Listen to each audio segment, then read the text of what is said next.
This is incredibly important. I mean, you look at what the administration did, you look at what the Democratic Party did, you look at what the legacy media did. It is absolutely inexcusable. It is not only dangerous, it's disgusting.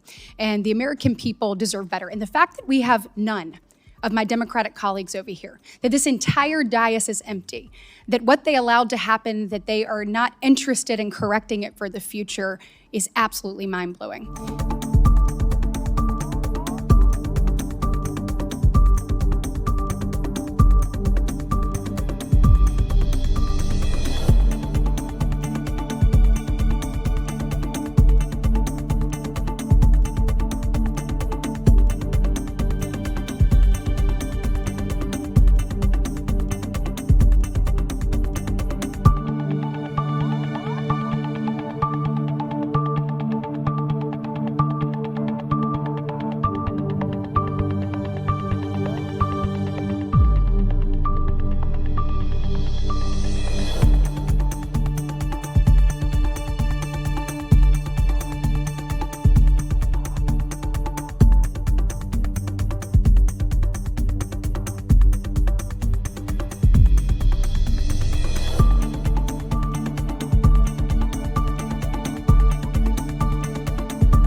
And the fact that not one Democrat colleague can show up and try to get answers to that, I hope the American people see that for exactly what it is.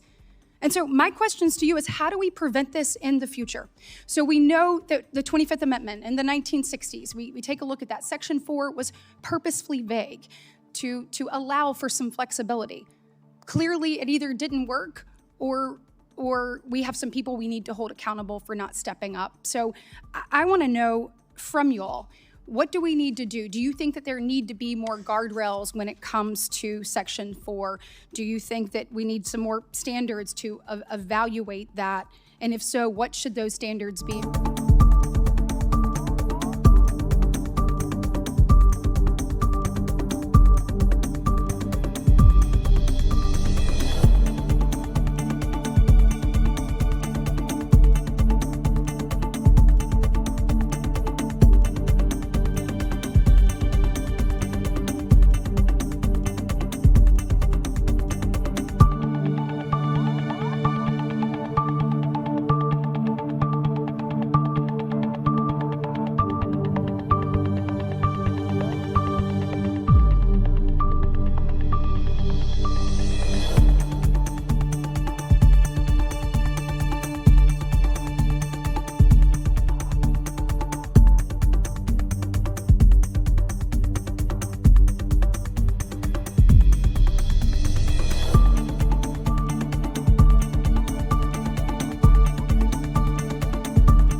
Alex, far-left Congresswoman Ilhan Omar believes that America is becoming one of the worst countries in the world. Let's take a listen to what she had to say.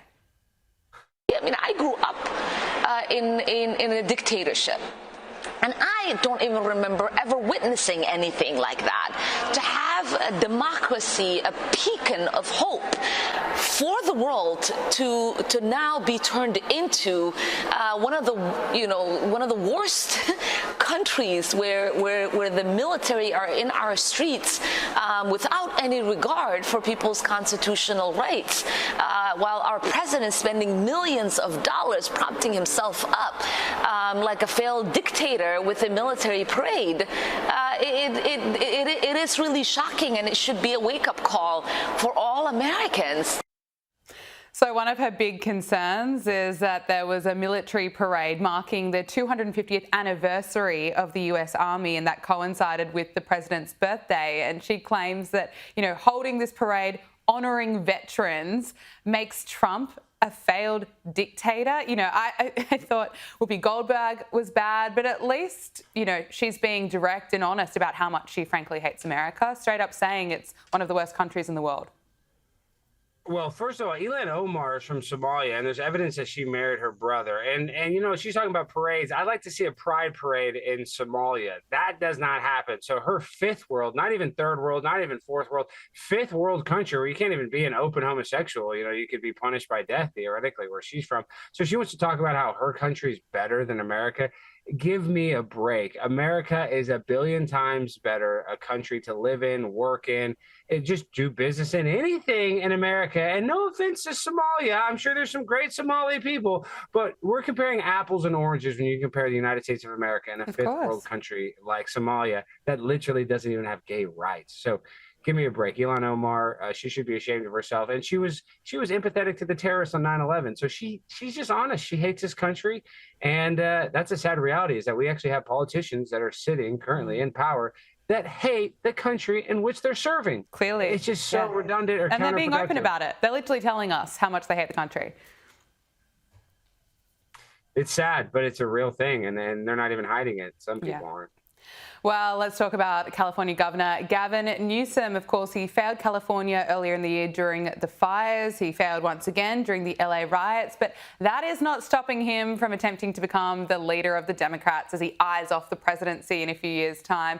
He's now launched a Substack. Take a listen to this. There's so much mis and disinformation out there. There's so much noise. I don't need to tell you that. So the question is, how do we break through all of that noise and engage in real conversations? And that's why I'm launching on Substack. I hope you'll follow me so we can continue to engage in a two-way conversation at this critical moment in our history. I don't know if that's the best ad for his Substack. It kind of freaks me out, but it comes after launching his podcast. So how's it going to go for him? Well, you know, I liked his podcast that he actually had some people with different viewpoints. I thought the podcast with Charlie Kirk was good, and where he talked about how women, you know, shouldn't have to deal with playing against biological males in sports. And he said that there was an unfair advantage. But when I see a guy like the governor of California making a Substack, dude, you're not Tucker Carlson. Like, go be a governor. I don't know why he wants to always be on TV. He literally wants to have your job. He would rather be hosting for Sky News, I feel like, honestly, than be the governor. Because if you look at just the homelessness problems, the state's on fire, people are moving out as fast as possible, and that they're basically just being held up by these huge tech companies. If California, the northern part of California, didn't have these massive tech companies, California as a state would theoretically be on life support. So Gavin Newsom is the only guy that can continue to fail upward. And now with this Substack, I hope it gets hacked. I mean, nobody wants to read it. Go be a governor. You don't need to be a journalist. It's ridiculous. Yeah, no, well said. Now, Italy's Prime Minister, Giorgia Meloni, has gone viral for dramatically rolling her eyes while listening to Emmanuel Macron at the G7. Nothing official yet. They haven't turned on the microphones, and sometimes they can pick something up in the side conversations. But I love it. But Alex, we don't know what Macron was saying. Do you have a theory?